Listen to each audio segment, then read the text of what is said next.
Wayne's happy to take any questions if anybody has any before we start to wrap up.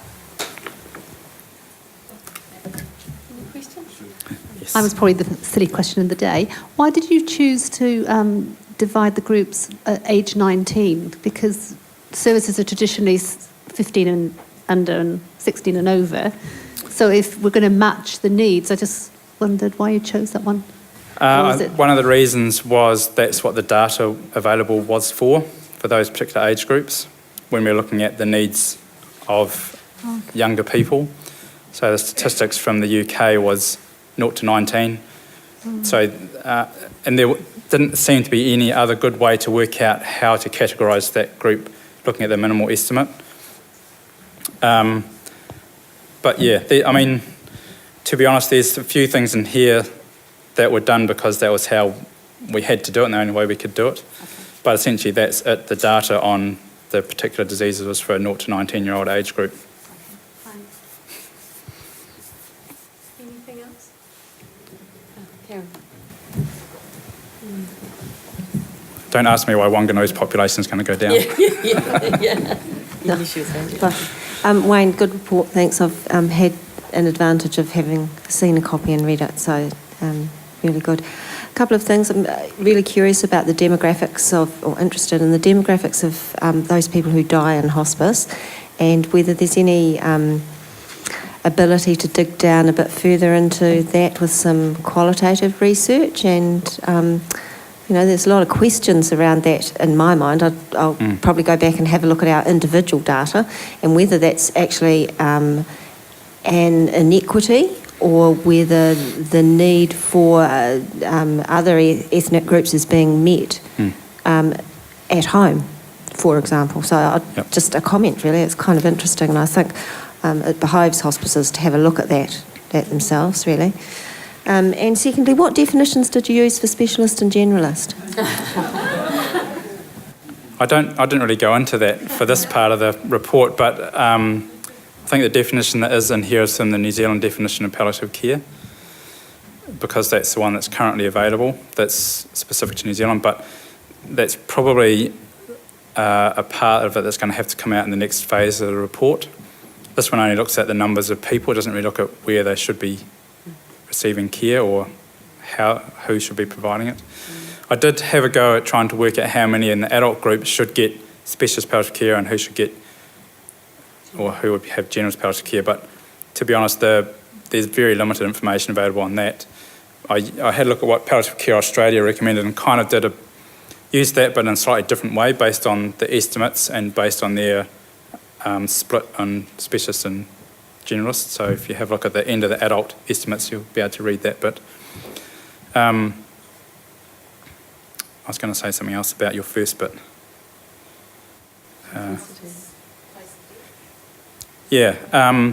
The data that we had, you couldn't work out if someone had died at home, whether or not they had palliative care or hospice input. It was only where they died, and that's one of the problems with the mortality collection is it's only very specific data, and it didn't even have, and it still doesn't have a place of death. It has a facility name, a facility code, an address.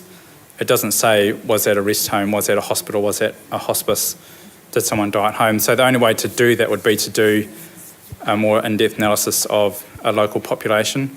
And we had talked about doing that, comparing the data from the needs assessment and for our DHB, this is the group of people, because we can do it by our DHB, this is the people who died in your region.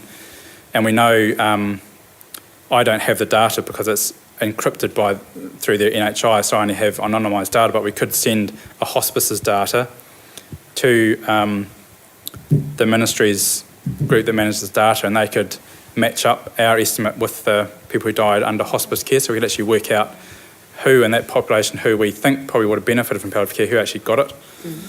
But time and resources have an impact on that. But it's actually possible to do that.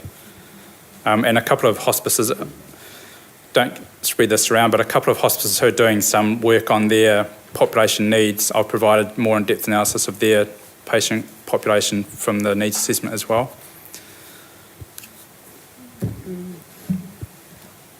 Yeah. Oh, yes, there's a question here. Yellow. Joe's coming.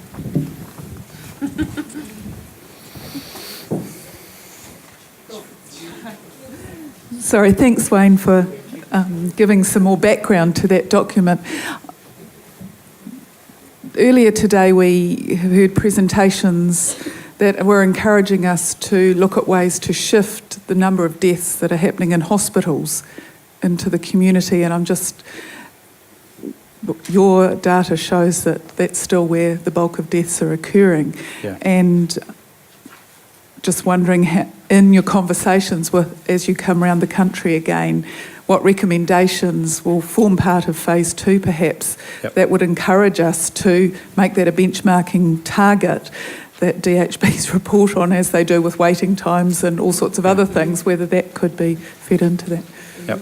It's certainly one of the issues around doing this needs assessment is it's based on the data that's currently available, and it's not actually necessarily the best data that we could have, because it doesn't record things like who died at home under hospice care, and that would be really useful to know, because that way you could say that even though 6% of people die in hospice, the 20% that are dying at home actually died at home with hospice care, which is quite a different picture to what this shows. And the issue around where people die, I think, needs a lot more discussion in New Zealand, and I think it could take place as part of our roadshow thing, because depending on where services want to go, do we want to try and take people out of hospital so they die at home or somewhere else, or do we want to make sure that services are available in hospital for that large number of people who are dying there?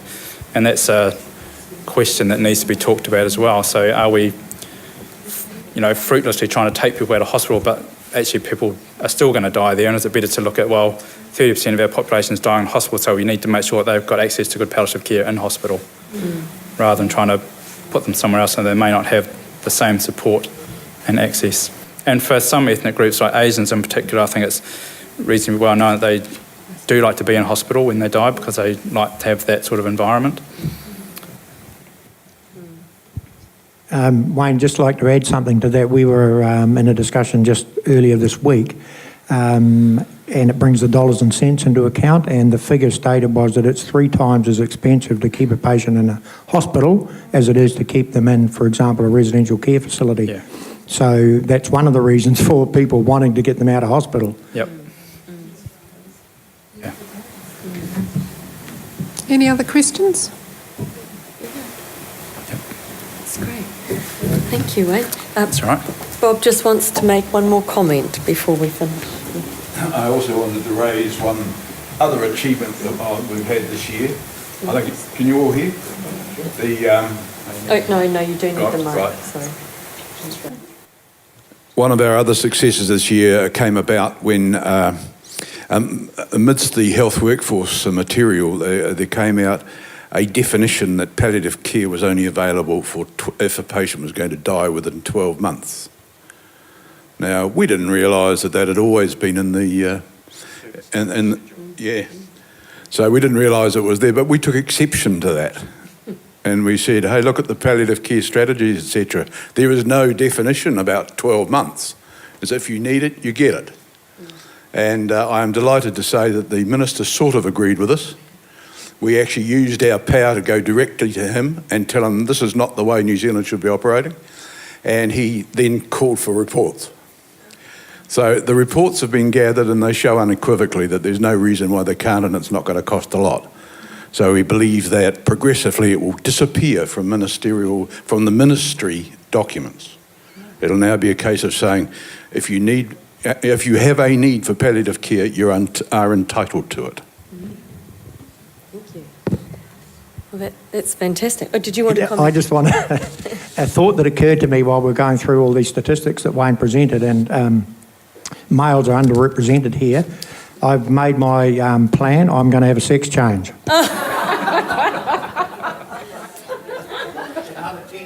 Just so you can live longer. We are catching up. Yeah. Thank you very much, Wayne and Bob. That's a very important piece of work, and I know that it's going to inform future planning for all of us. So, and we look forward to phase 2, and perhaps even further, looking forward even further. So would you please thank... Here's a little something for you. And I don't have any prezzies, but I did want to acknowledge Joe and Stephanie, who's disappeared at the moment, for putting on this wonderful day for us and bringing the program together.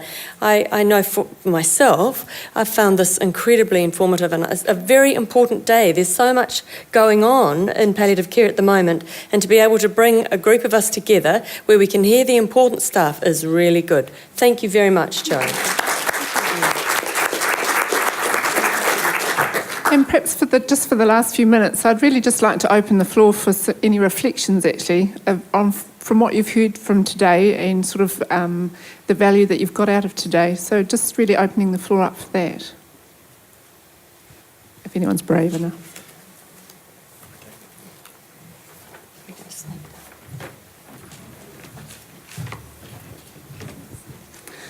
Hi, I'm Joanne. I'm from Olive Tree, which is a rest home aged residential care facility. Thank you for inviting me today, because I feel like I have an opportunity to have a voice to make a change. And some of the key things I've just jotted down to remind me. We need champions in aged care, because that's where a lot of the deaths will happen. Hospice, and obviously in the hospital. The plan of care needs to be individualised to that person to meet their needs. And if we're going to keep people out of hospital and in aged care residential care facilities, we need more RNs and more funding to do that. So if we're going to have a qualified palliative care workforce, then there needs to be a lot of training and a lot of funding for that. So it's actually quite interesting that the population that aged residential care facilities will be looking at providing services, women, 85 and over, and the other ethnicity age group, and so providing cares that meet their needs is really important. So thank you for doing this today and providing an opportunity to see the wider picture. Thank you.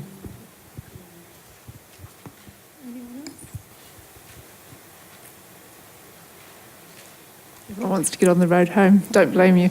All the roads are open, north, south, east, west. We checked all that. So the last thing is really, I just wanted to say thank you again to all of the presenters that we've had today. We have had a huge calibre of presentations today, and starting with Kerry this morning and going right through the day. So thank you very much again to the presenters, and perhaps a round of applause for them.